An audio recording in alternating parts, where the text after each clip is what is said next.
Olá, graça e paz do Senhor Jesus seja com todos nós, uma ótima segunda-feira para todos. Bem-vindo à nossa Escola da Nave online.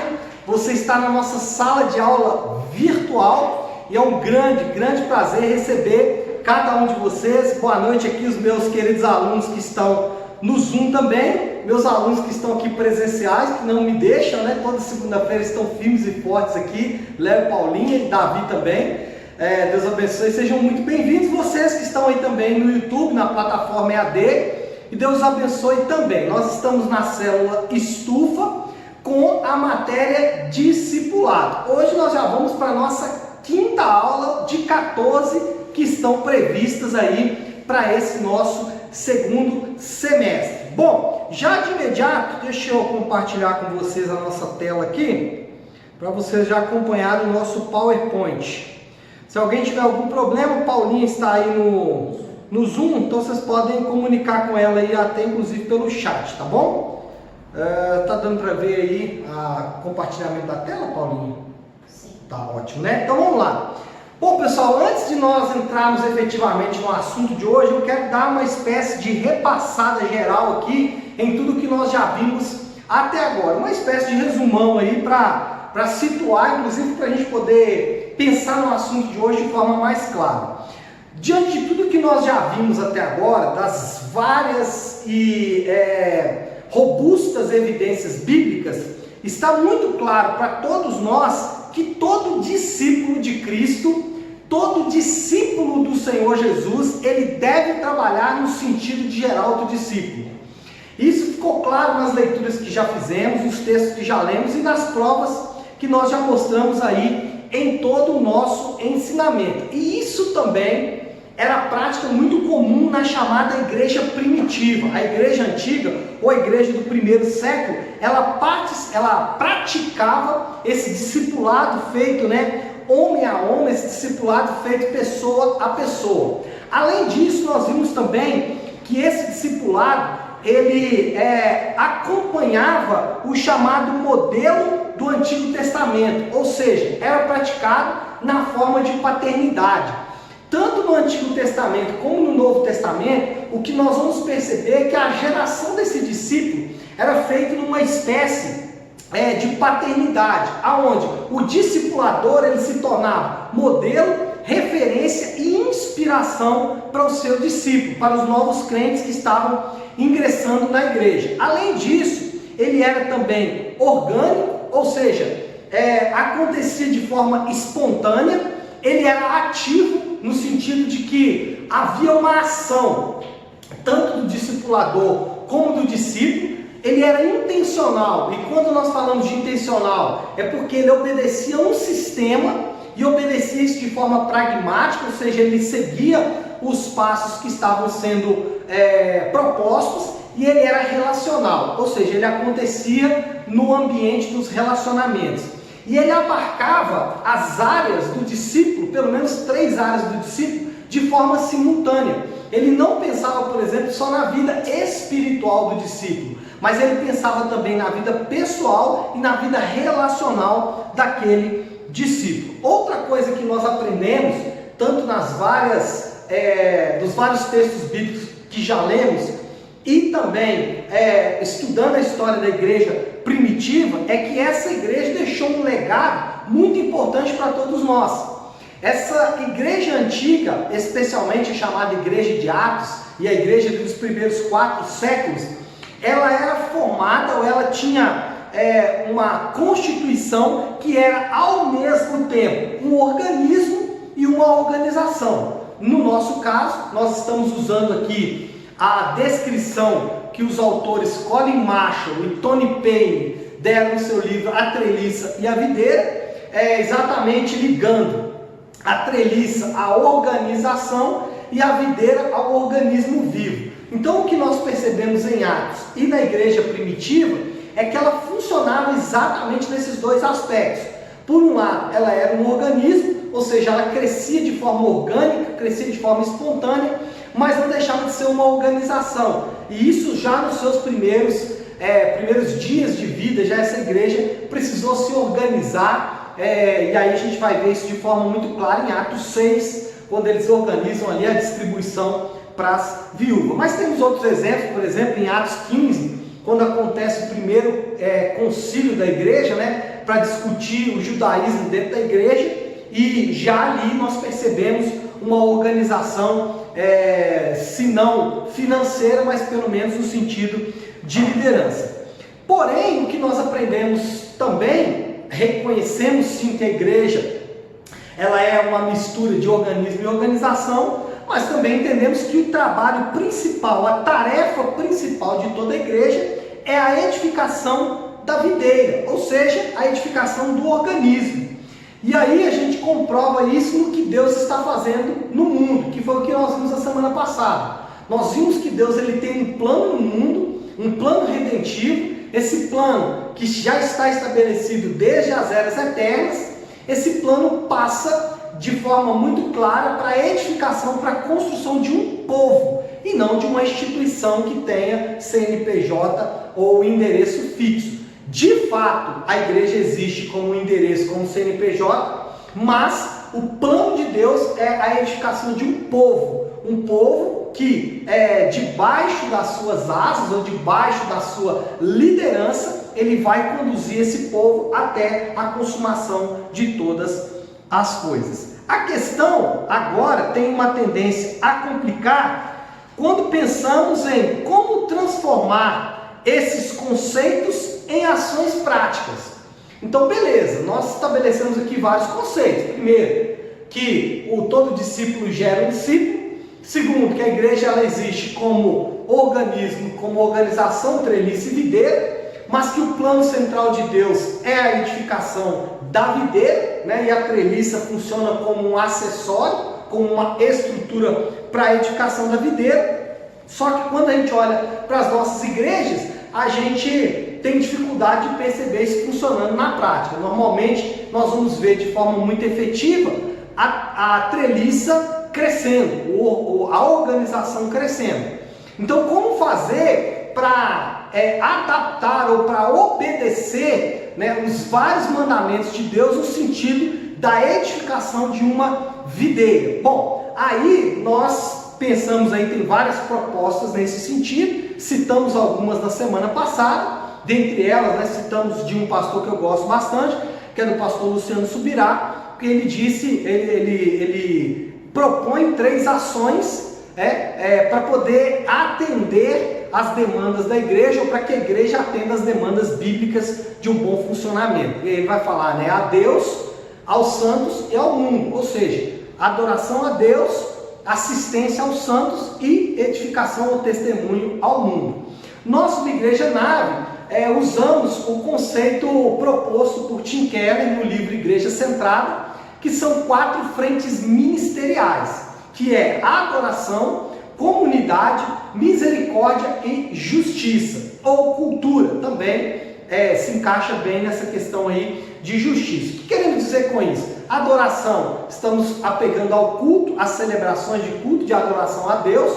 Comunidade é quando a gente vai testemunhar para as pessoas de fora e edificar a nossa casa dentro. Misericórdia, nós vamos atender as pessoas nas suas necessidades mais básicas, sejam as pessoas que não são da nossa igreja, como também as pessoas de nossa igreja. E também justiça ou cultura, que é levar essa justiça, levar essa cultura, uma cosmovisão cristã às várias modalidades aí da nossa cultura, da nossa sociedade. Mas, quando a gente fala dessas 4 frentes ministeriais, quando a gente fala de adoração, comunidade, misericórdia e cultura, quando a gente fala que a igreja precisa atuar nessas 4 frentes, e quando a gente fala que a igreja ela tem como obrigação primária trabalhar para a edificação da videira, a pergunta que surge é: será que essa é uma responsabilidade de todos os cristãos? Todos os cristãos são responsáveis por atuar nessas 4 frentes, ou pelo menos em uma ou 2 dessas frentes? Bom, a resposta normalmente é sim. A resposta que todo mundo daria seria sim. Mas como podemos pensar sobre o ministério de todos os crentes e como ele relaciona com o ministério de todos os pastores e líderes? Quando a gente fala isso, né, a gente pergunta, bom, será que é responsabilidade de todo mundo atuar nessas áreas?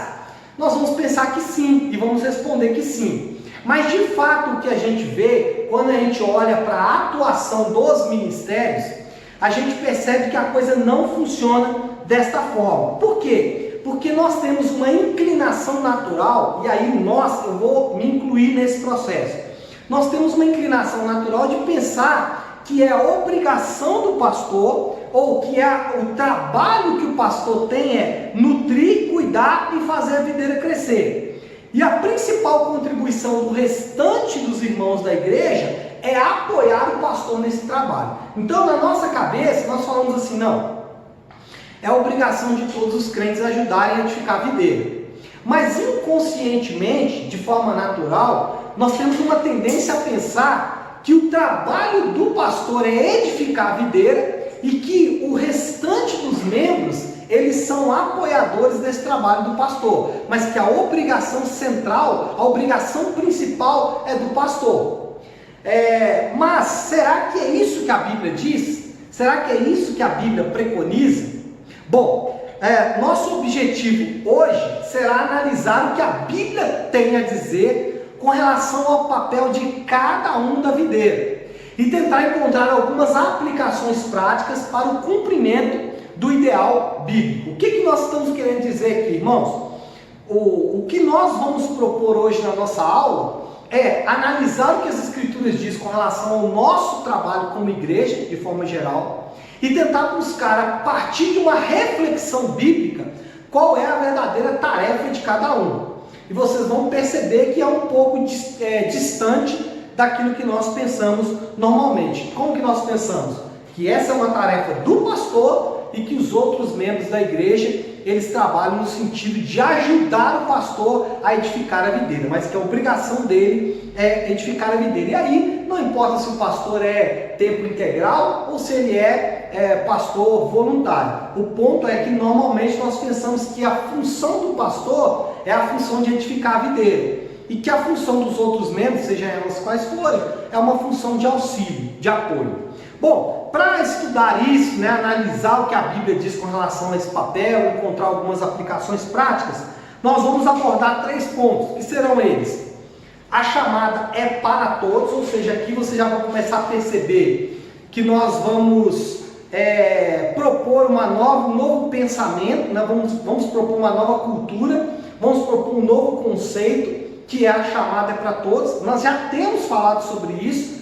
Esse tem sido assunto recorrente da nossa estufa aí desde que voltamos das nossas férias, mas hoje a gente vai trazer ainda mais base bíblica para que não haja dúvida de que é tarefa de todo cristão trabalhar para a edificação da videira.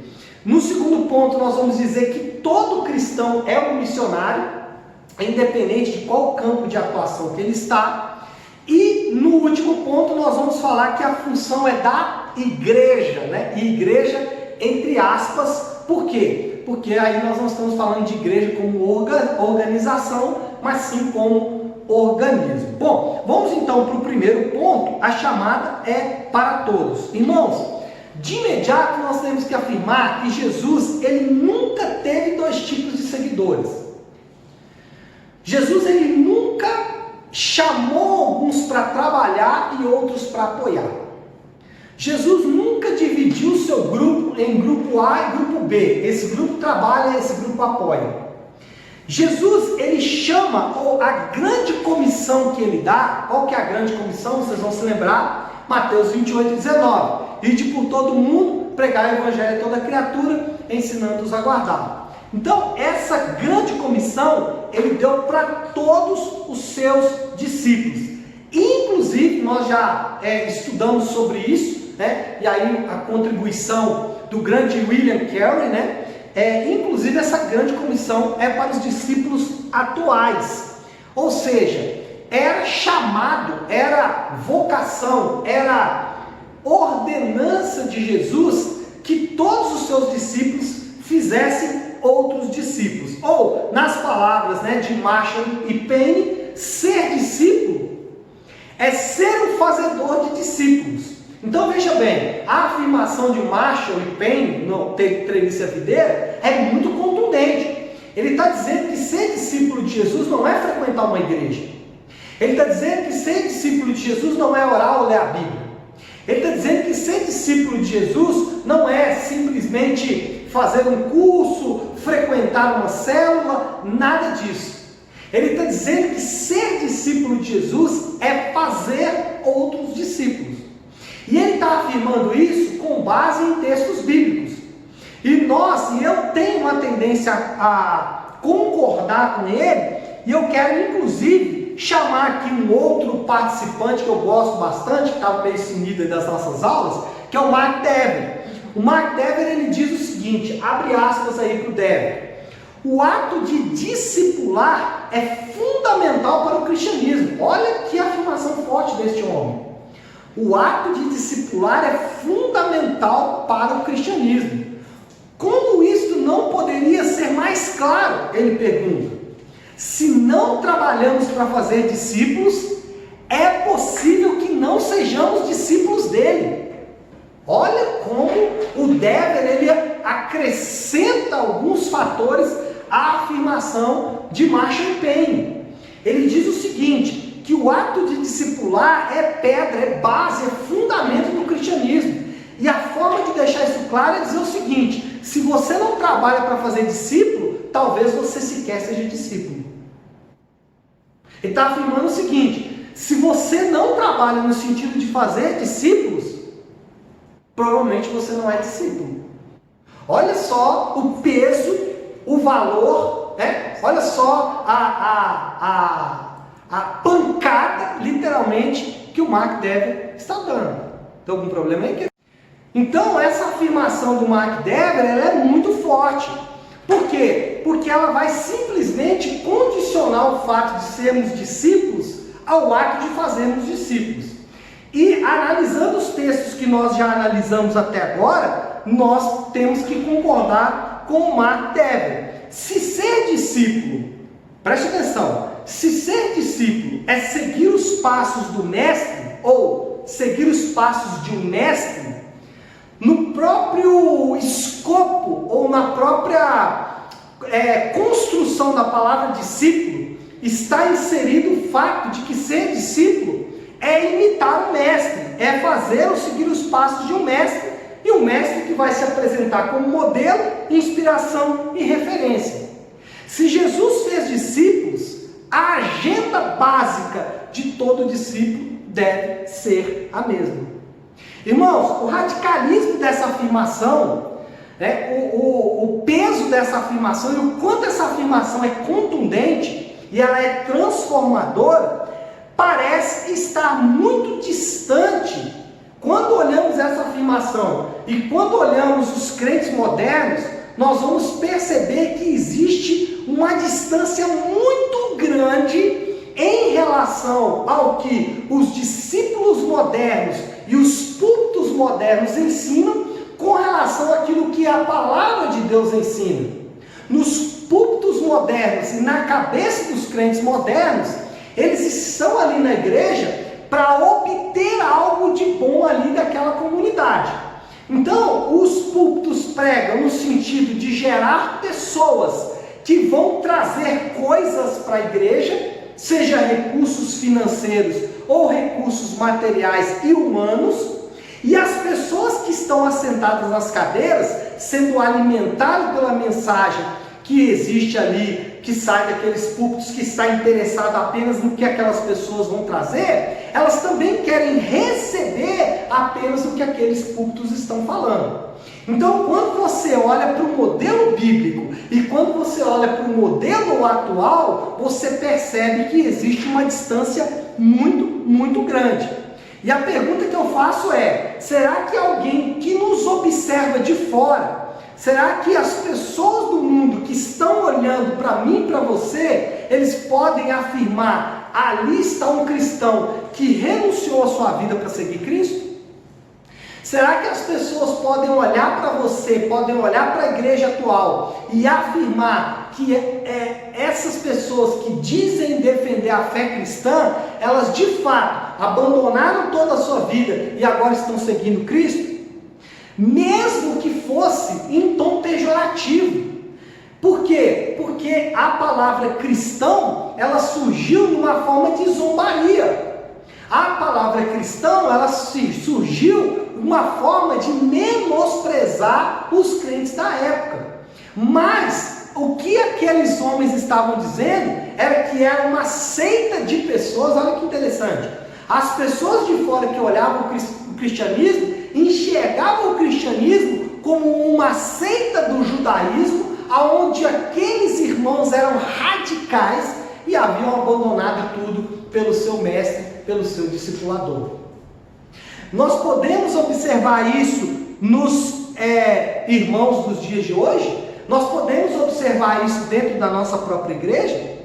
Irmãos, Deus quer que estejamos na igreja não apenas para suprir as nossas necessidades. Deus não quer que você venha para a igreja apenas para ser salvo.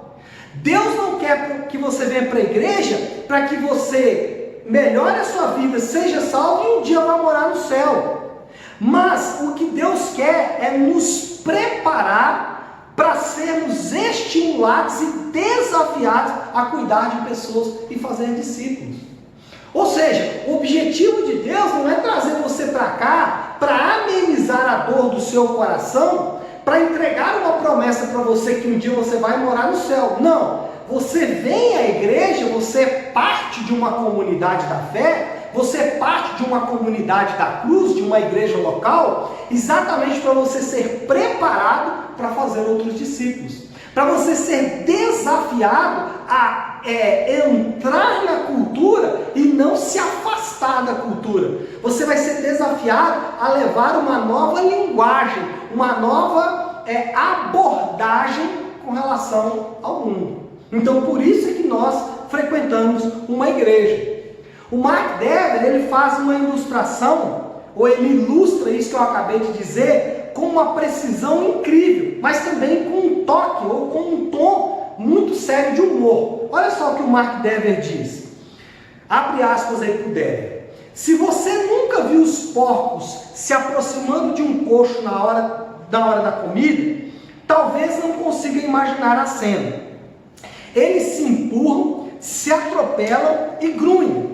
Engolem o máximo que podem, engolem o máximo possível sem pensar nos outros. Então, você que está me assistindo, a imagem que o Dever quer fazer é de uma alimentação de porcos. E se você já viu como os porcos se alimentam no chiqueiro, você sabe exatamente o que nós estamos falando. Mas se você nunca viu, é muito fácil de imaginar, de fazer uma outra ilustração. É como se você jogasse uma quantidade de comida no meio de pessoas que estão passando fome. As pessoas vão tentar ao máximo comer o máximo que elas conseguirem. E é exatamente o que acontece com os porcos. Aí ele continua dizendo, aqui cabe uma pergunta cômica, que vale a pena ser considerada por um momento. Foi assim que você participou no culto da igreja no domingo passado? Não estou chamando você de porco, mas pare e pense. Onde você estacionou o carro? Talvez aqui ele está usando esse termo porque algumas igrejas que têm estacionamentos, os irmãos que trabalham nos estacionamentos sabem o quanto é difícil e o quanto de mau testemunho nós temos nesses estacionamentos. Normalmente as pessoas querem chegar e colocar os seus carros bem próximo da igreja para não ter que andar muito. Mas vou continuar aqui citando ele, que vai chegar a uns pontos que vão se aproximar um pouco da nossa realidade como igreja nave. Ele pergunta, a que horas você chegou à igreja? E aí eu acrescentei, com que pressa foi embora? Por quê? Porque tem pessoas que elas chegam na igreja em cima da hora e vai embora assim que termina o culto. Ela não se preocupa com os outros irmãos, nem em saber quais os irmãos que não estão presentes.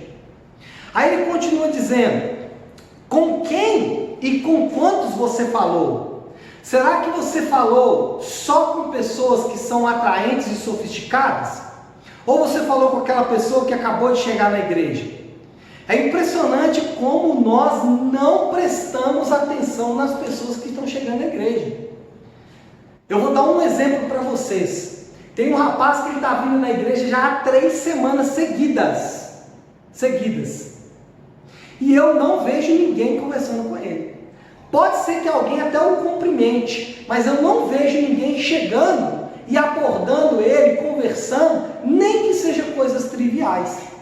Por quê? Porque nós estamos como porcos, só queremos comer a nossa parte e ir embora.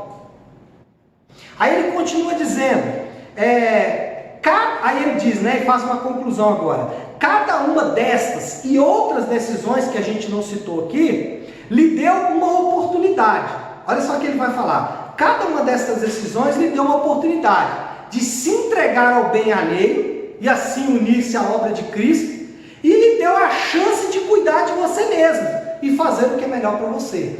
Cada uma das decisões que você toma ao vir à igreja, ao frequentar os cultos, ao frequentar essa escola, você já pensou em quantas pessoas que poderiam estar aqui e não estão? Você já ligou para as pessoas que você não tem visto normalmente participando aqui das nossas reuniões? Você já procurou saber por que esse irmão não está participando? Talvez esse irmão está desanimado. Talvez esse irmão foi infectado por mentiras, por enganos, por palavras ruins.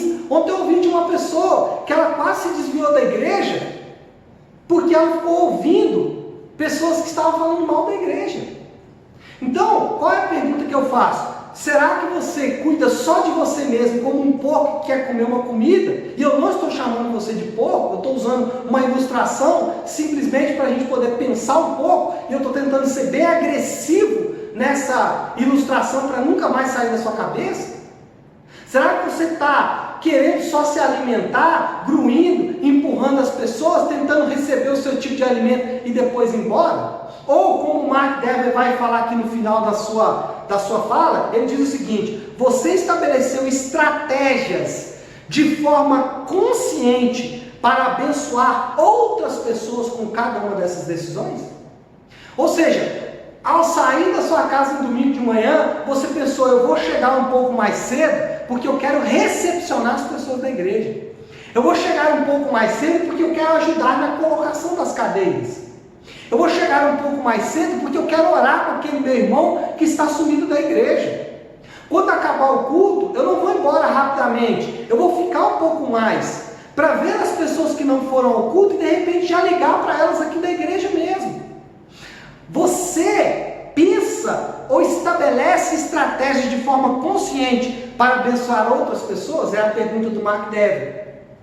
E aí, amados irmãos, alguns de vocês vão dizer: mas essa é a obrigação do pastor, essa é a tarefa dos líderes da igreja, eu sou apenas um membro. Irmãos, falar a palavra de Deus, pregar a palavra de Deus, visando crescimento e desenvolvimento da videira, é um trabalho de todos os crentes. Vou repetir isso de forma mais clara: trabalhar para o crescimento, o amadurecimento dos crentes é um trabalho de todos os crentes, e não apenas do pastor ou dos líderes. Você já viu as pessoas dizendo assim: eu estou decepcionado com a igreja por causa do pastor. Por quê? Porque ela não entendeu que era tarefa dela edificar a igreja, mas ela entendeu que era tarefa de um grupo de clérigos, um grupo especial de líderes, e esses líderes deveriam edificar a igreja. Pastor, o senhor falou muita coisa boa aí, citou Mark Dever, Marshall Penny, mas e a Bíblia? Bom, então eu vou te dar agora uma quantidade abissal de textos bíblicos. Vamos começar? Lucas 9,60. Mas Jesus insistiu: deixai os mortos sepultar os seus próprios mortos. Tu porém quem? Os discípulos. Vai e prega o reino de Deus. Outro texto, Atos 2,11. Tanto judeus como prosélitos, cretenses e arábios, como os ouvimos falar em nossas próprias línguas as grandezas de Deus. Quem estavam falando nas línguas daqueles povos as grandezas de Deus? um grupo especial de irmãos? Um grupo selecionado de irmãos? Não. Se você ler o texto, Atos capítulo 2, fala que o Espírito Santo foi derramado sobre toda a igreja. Portanto, é tarefa de toda a igreja falar das grandezas de Deus. Atos 4, 29. Agora, Senhor, olha para as suas ameaças e concede aos teus servos que anunciem com toda a intrepidez a tua palavra. Quais servos, irmãos? A igreja. Se você ler o contexto de Atos 4, 29, era uma reunião da igreja. Qual era a oração dessa igreja? Não era por prosperidade financeira, não era para Deus, como o pessoal tem usado aí o termo agora, né? Abrir a mente, né? Uma palavra que é uma chave que abre a mente. Não, eles não oraram para que a mente fosse aberta, eles não oraram para saber qual era o propósito de Deus para a vida deles, eles não oraram para entender a identidade deles, não, eles oraram para que Deus concedesse para eles a oportunidade de pregar o Evangelho. Vamos lá, Efésios 4,15. Mas, seguindo a verdade em amor, cresçamos em tudo naquele que é a cabeça, Cristo, de quem todo o corpo, bem ajustado e consolidado pelo auxílio de toda a junta, segundo a justa cooperação de cada parte do corpo, efetua o seu próprio aumento para a edificação de si mesmo em amor. O que o apóstolo Paulo está falando é o seguinte, que o corpo de Cristo, ele se une. O corpo de Cristo existe tendo Cristo como cabeça, para que o próprio corpo efetue o crescimento e a edificação dele mesmo.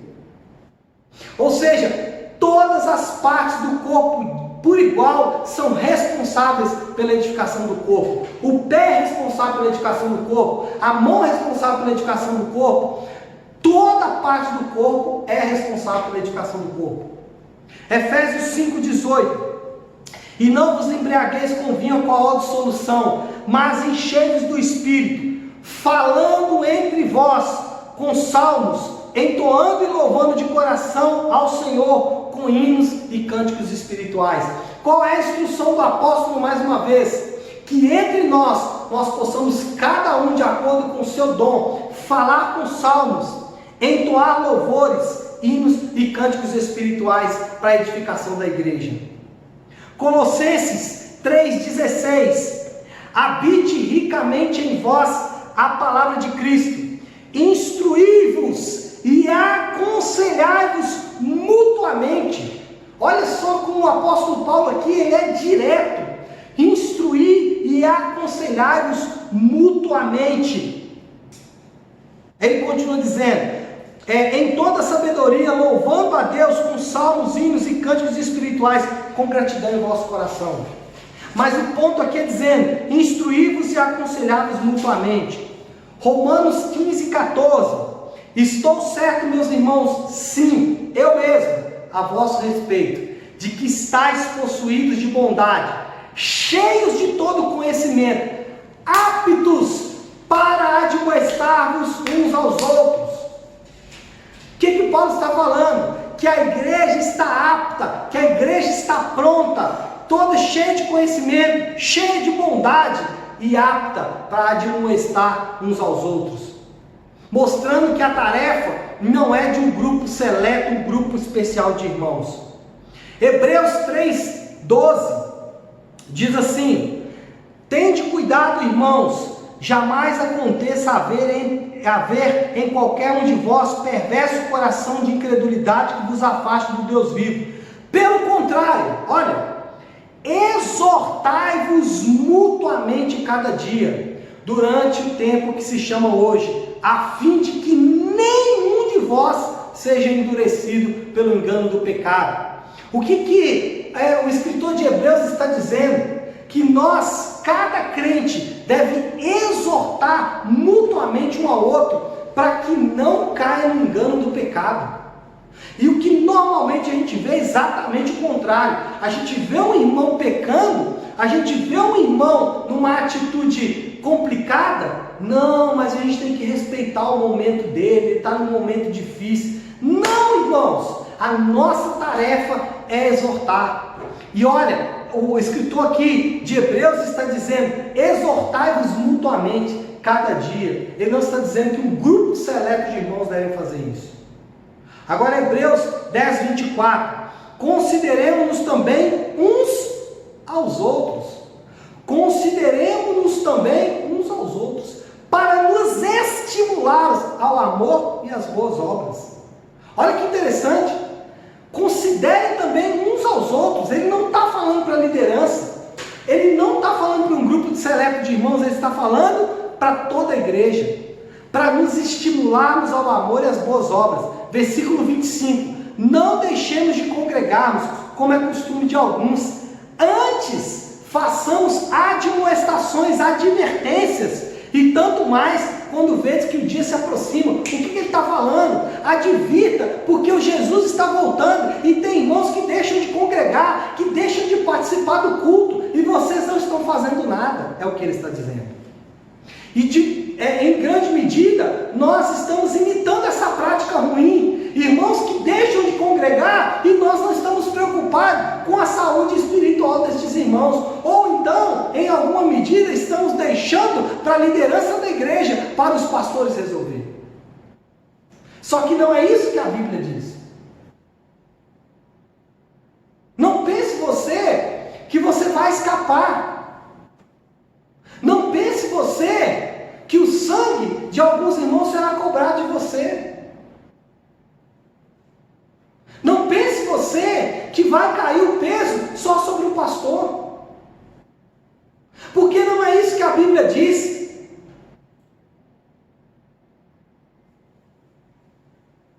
Primeiro Coríntios, capítulo 14, versículo 26. Que fazer, pois, irmãos? Quando vos reunis, um tem salmo, outro doutrina, pregação, esse traz revelação, aquele outra língua. Eu não vou entrar nesses pontos aqui. Ainda outra interpretação, mas seja feito tudo para edificação. Irmãos, esses textos, todos eles e outros que eu não citei, nós estamos aí na maratona de leitura bíblica, andando com Paulo, e hoje já foi 3 porretadas bem dadas na cabeça. Mas se você for corajoso, comece a grifar os versículos que falam sobre suportar uns aos outros, admoestar uns aos outros, edificar uns aos outros. Você vai se surpreender com a quantidade de versículos no Novo Testamento nesse sentido. Irmãos, o que nós vamos perceber nesses textos é que há uma diversidade, uma singularidade de ministérios de cada crente. Nós podemos afirmar nesses textos que não somos todos iguais.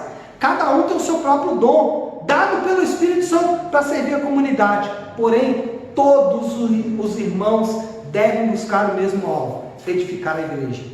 É tarefa de todo crente edificar a igreja. Eu posso dizer que apenas pelo fato de você ser discípulo de Cristo, tão somente pelo fato de você ser cheio do Espírito Santo, nós já temos a responsabilidade de estar envolvido na obra que Deus está fazendo no mundo. Só pelo fato de me chamar discípulo e só pelo fato de ser capacitado pelo Espírito Santo, eu já tenho a responsabilidade de me envolver com a obra de Deus nesse mundo. E aqui nós podemos já abordar o segundo ponto: todo cristão é um missionário. Irmãos, ficou claro para mim e para você, diante de robusta comprovação bíblica, que a nossa tarefa principal é trabalhar para a edificação uns dos outros. Não há dúvida, no meu ponto de vista, de que o Novo Testamento exige isso dos crentes. Não há dúvida, no meu ponto de vista, que discipular e edificar uns aos outros é tarefa de todos os crentes. Gostem eles ou não gostem. Gostem eles ou não gostem. Mas nesse ponto surge uma pergunta: e os não cristãos? E os não crentes? Quem vai evangelizá-los se a minha tarefa é edificar uns aos outros? Deixe-me ler com vocês aqui um texto. Eu estou só 10 minutos atrasado, mas deixe-me ler com vocês aqui mais um texto, que está em 1 Tessalonicenses capítulo 1, versículo 6, que diz assim: com efeito, vos tornastes imitadores nossos e do Senhor, tendo recebido a palavra, posto que em meio de muita tribulação, com alegria no Espírito Santo, de sorte que vos tornastes modelo para todos os crentes na Macedônia e na Acaia, porque de vós repercutiu a palavra do Senhor, não só na Macedônia e Acaia, mas também por toda parte se divulgou a vossa fé para com Deus, a tal ponto, Paulo falando, de não termos necessidade de acrescentar alguma coisa. Olha só, pois eles mesmos, no tocante a nós, proclamam que repercussão teve o nosso ingresso no vosso meio, e como, deixando os ídolos, vos convertedes a Deus, para servir o Deus vivo e verdadeiro, e para aguardar dos céus a seu Filho, a quem ele ressuscitou dentre os mortos, Jesus, que nos livra da ira vindoura. Irmãos, o Evangelho produziu um efeito tão marcante, o Evangelho produziu um efeito tão gritante na maneira como os crentes da Tessalônica viviam, que a fama deles repercutiu por toda parte. Era inevitável e até certo ponto natural que novos convertidos que tiveram suas vidas completamente transformadas falassem aos não cristãos sobre o Evangelho que havia transformado. É natural que um Evangelho transformador produza pessoas que de forma natural vão falar, porque a vida deles foi literalmente jogada de cabeça para baixo.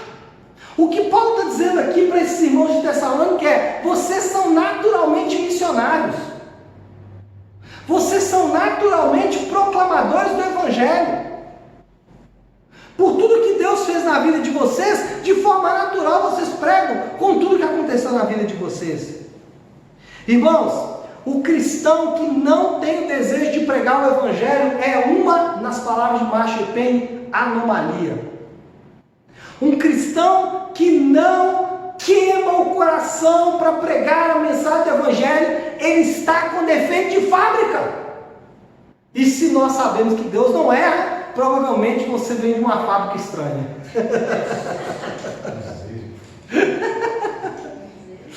Irmãos, o cristão que não tem o desejo de pregar, ele precisa urgentemente rever a fé dele. Rapidamente. Tim Keller fala da maneira mais básica que podemos pregar o Evangelho. Tim Keller fala o seguinte: tem uma maneira que é básica, que é andar para frente. O culto. Ele diz que o culto é a forma mais simples de um crente pregar o Evangelho. Abre aspas para Tim Keller. O culto semanal pode ser muito produtivo na evangelização de não crentes e na edificação dos cristãos. Então ele põe 2 pontos. Evangelização de não cristãos e edificação de crentes. Se ele não se concentrar em apenas um desses aspectos isoladamente. O que ele está dizendo? Se eu, como pastor, pregador, e essa é uma tarefa que eu tenho que fazer, se eu não me concentrar só na evangelização ou só na edificação, e confesso que essa é uma dicotomia que existe na história da igreja. Muitos bons teólogos do passado, eles defendiam que tinha uma necessidade de haver cultos específicos para a igreja e cultos específicos de evangelização. Keller defende, e eu tenho uma tendência a concordar, que o culto pode alcançar esses 2 grupos de pessoas. Ele fala como fazer isso? Se ele for centrado no Evangelho, ou seja, lembra o que é o Evangelho? O Evangelho é a história de como Cristo viveu, morreu e ressuscitou e um dia voltará. Se ele for centrado no Evangelho e conduzido numa linguagem compreensível. Ou seja, o pregador deve focar em contar a história de Jesus e ele deve abandonar os jargões. Ele deve abandonar o lugar comum de todos os crentes. Aleluia! Pode rir, Paulinho. Não tem nada errado em fazer isso, só que isso afasta o não crente. Então, o pregador ele tem que pregar em palavra compreensível, fora dos jargões, palavra comum do dia a dia.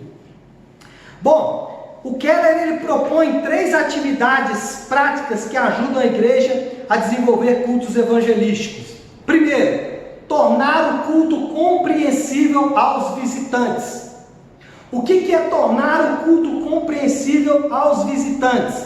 Aqui, a proposta não é tornar o culto confortável para o visitante, porque tem algumas igrejas que, no afã de responder a essa demanda, eles fazem com que o não crente não se sinta ofendido. Então ele afasta da pregação do domingo termos como inferno, ira de Deus, crucificação, né? Ele afasta termos que são naturalmente ofensivos ao não crente. Não é essa a nossa proposta, até porque um dos objetivos do culto é convencer o não crente do pecado e, de acordo com 1 Coríntios capítulo 14, revelar os segredos do coração dos incrédulos. Sendo assim, a proposta não é fazer um culto que o não crente se sinta à vontade, mas desafiado. Como fazemos isso? Primeiro, cultuar em linguagem compreensível. Esse é um desafio, porque a nossa tendência, seja no louvor, seja na pregação ou nas orações, é usar jargões evangélicos. É usar terminologias que só falam para os crentes. Segundo, explicar o culto enquanto cultuamos.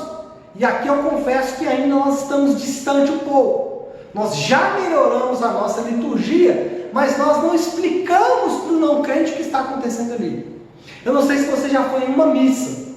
Eu tive a oportunidade de ir em algumas missas nos últimos dias, assim, nos últimos meses talvez, né? E em especial vou me lembrar da missa de 7º dia do falecimento do meu pai. Eu fiquei completamente perdido, porque eu não sabia o que o padre iria fazer ou o que ele tinha feito. E isso acontece em muitas igrejas evangélicas. A pessoa não sabe por que ela vai fazer determinada coisa. Terceiro, cumprimentar os visitantes. Eu faço isso com alguma frequência, mas ontem, por exemplo, eu esqueci. Quarto, aqui é fundamental, atenção, pessoas envolvidas com louvor. Considerar as artes no culto com alto grau de refinamento. A proposta de Keller é que nós tenhamos grupos envolvidos com arte, sejam eles de dança ou até de teatro, mas em especial grupos de louvor que são altamente refinados. E esse é um desafio para nós. Quinto, usar os sacramentos para tornar o evangelho claro, ou seja, usar as nossas 2 ordenanças, batismo e ceia, para pregar o evangelho, e não para afastar as pessoas. Esse é um desafio. Porque como explicar que a ceia, como explicar que o momento da Eucaristia é o momento onde pessoas com uma consciência e com uma convicção é que devem participar, e ainda assim convidar as pessoas que ainda não são convertidas a participar. Sexto, pregar sobre a graça. E aí é fácil, e é isso que nós temos procurado fazer em todo esse tempo. Segundo, levar visitantes ao culto. Está dentro das 3 atividades práticas que ajudam a igreja a desenvolver cultos evangelísticos. Primeiro eu falei do que nós como igreja podemos fazer, ou em especial os pastores, aqueles que dirigem a liturgia. Mas agora eu vou falar um pouco sobre o que os membros podem fazer. Levar visitantes ao culto. Os não cristãos não serão convidados ao culto até que o culto seja evangelístico. Irmãos, todo crente consegue saber se a experiência de culto será atraente, interessante ou desafiadora aos seus amigos não crentes. Você tem coragem de convidar um não crente para vir à igreja nave e você se sente 100% confortável nesse convite? Você tem algum momento do culto que você fala assim, cara, se meu pai, minha mãe, meu irmão estivesse aqui, ele não se sentiria bem? Se tiver alguma parte do culto onde você acha que os seus amigos, os seus familiares não gostariam de estar, por favor, fale comigo. Porque Tim Keller diz o seguinte: a melhor maneira de levar não cristãos a um culto é adorar ou cultuar como se dezenas de observadores céticos estivessem presentes. Ele está dizendo o seguinte: a melhor forma de trazer pessoas para o culto, a melhor forma de convidar visitantes ao culto, é cultuar a Deus como se estivesse cheio de visitantes. Como nós cultuamos quando a igreja está cheia de visitantes?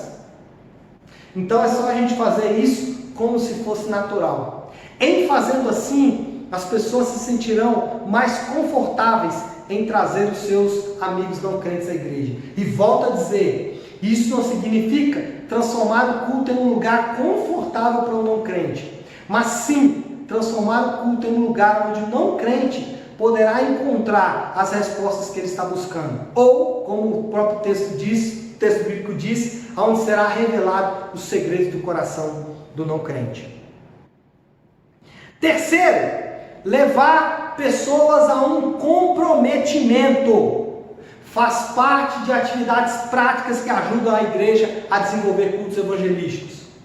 O que nós estamos querendo dizer com isso?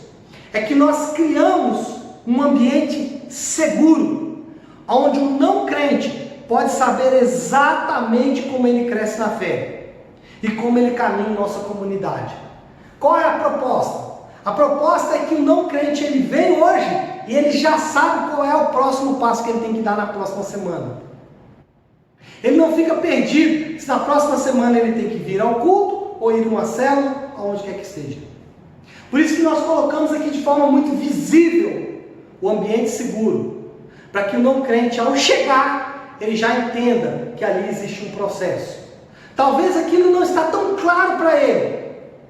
E essa é a nossa tarefa, tornar isso claro para ele. Bom, aqui na igreja então nós temos aí os 4 passos, né? Embarque, passaporte, crescimento e estufa. Assim nós podemos entrar então no terceiro ponto. A função é da igreja. Igreja está entre aspas, exatamente porque não é a igreja como organização, mas é a igreja como organismo.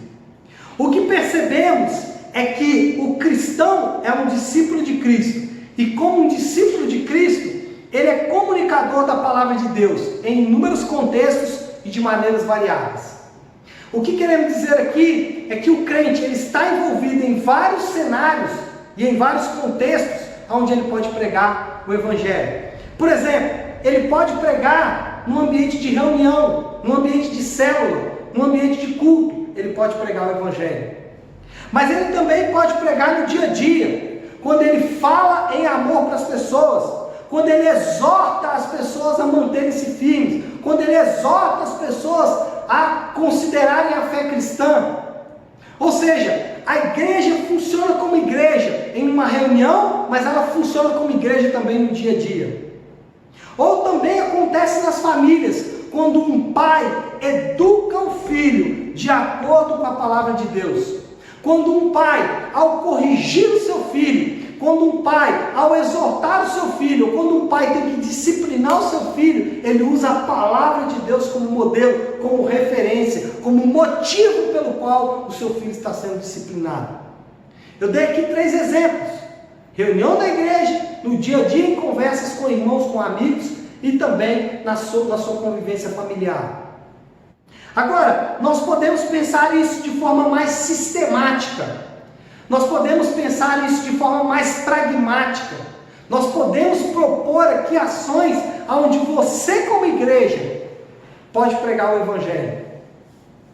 Por exemplo, você pode estabelecer uma reunião com uma outra pessoa, um discipulado com uma outra pessoa, uma vez por semana, que nós chamamos na tarefa 1 a 1.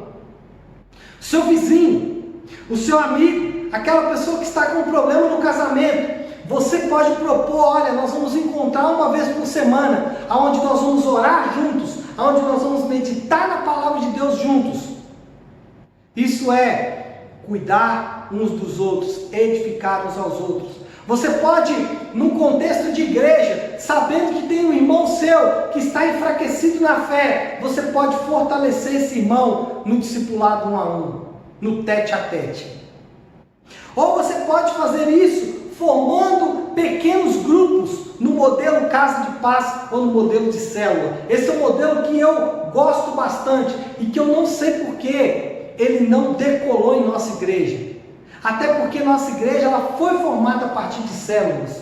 Eu não sei se falta treinamento, eu não sei se falta vontade dos irmãos, eu não sei o que falta. Mas essa é uma maneira fantástica de começarmos a obedecer o que o texto bíblico diz.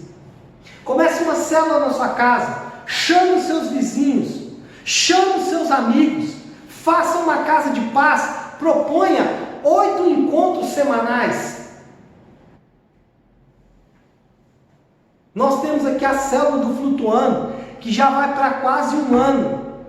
Todo sábado, 5h30, a galera do Flutuando sabe que tem célula.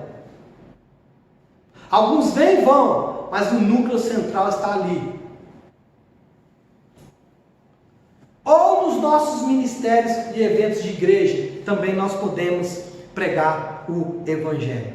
Bom, dito isso, nós podemos agora concluir. E de forma conclusiva eu quero dizer o seguinte: para que esse modelo bíblico de igreja e ministério possa acontecer, precisamos questionar e desafiar muito de nossas suposições e afirmações sobre a vida da igreja.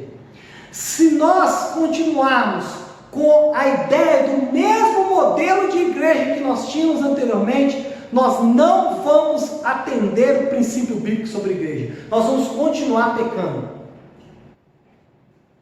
Ela acaba, o modelo bíblico de igreja acaba com os tradicionais e inconscientes distinções entre clero e leigo.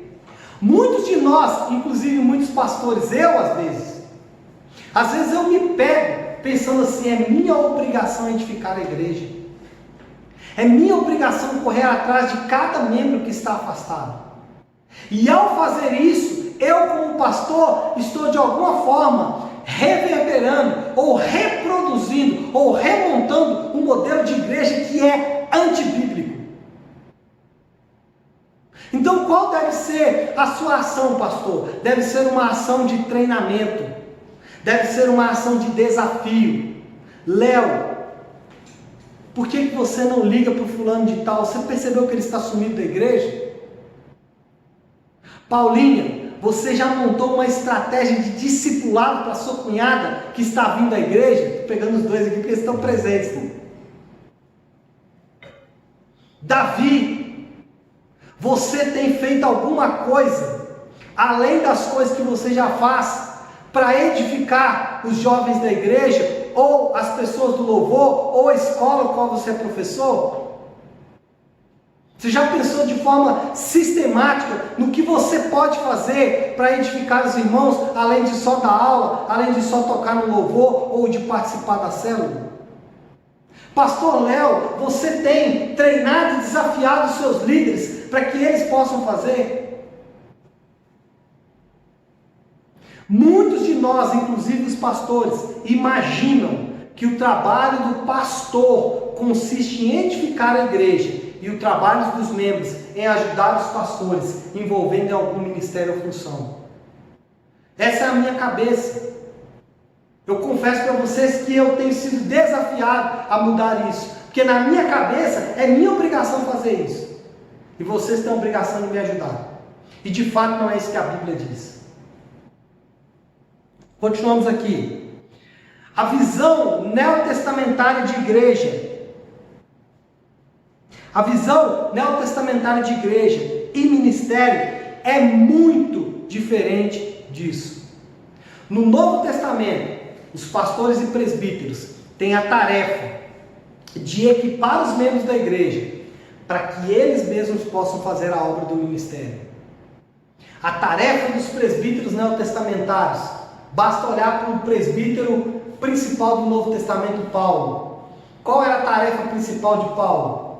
Paulo era um pregador do evangelho? Sim, mas a tarefa principal dele era equipar as igrejas com presbíteros, para que esses presbíteros pudessem continuar o trabalho que ele iniciou. Em outras palavras, é isso mesmo?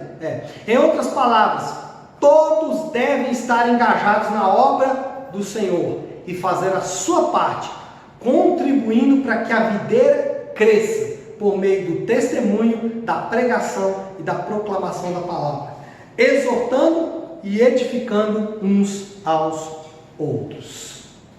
Amém? Então é isso, pessoal. Encerramos aqui com 10 minutos de atraso, né? A nossa quinta aula. Para os irmãos que estão aqui na plataforma EAD, fiquem com Deus. Deus abençoe. Estaremos de volta na aula de número 6.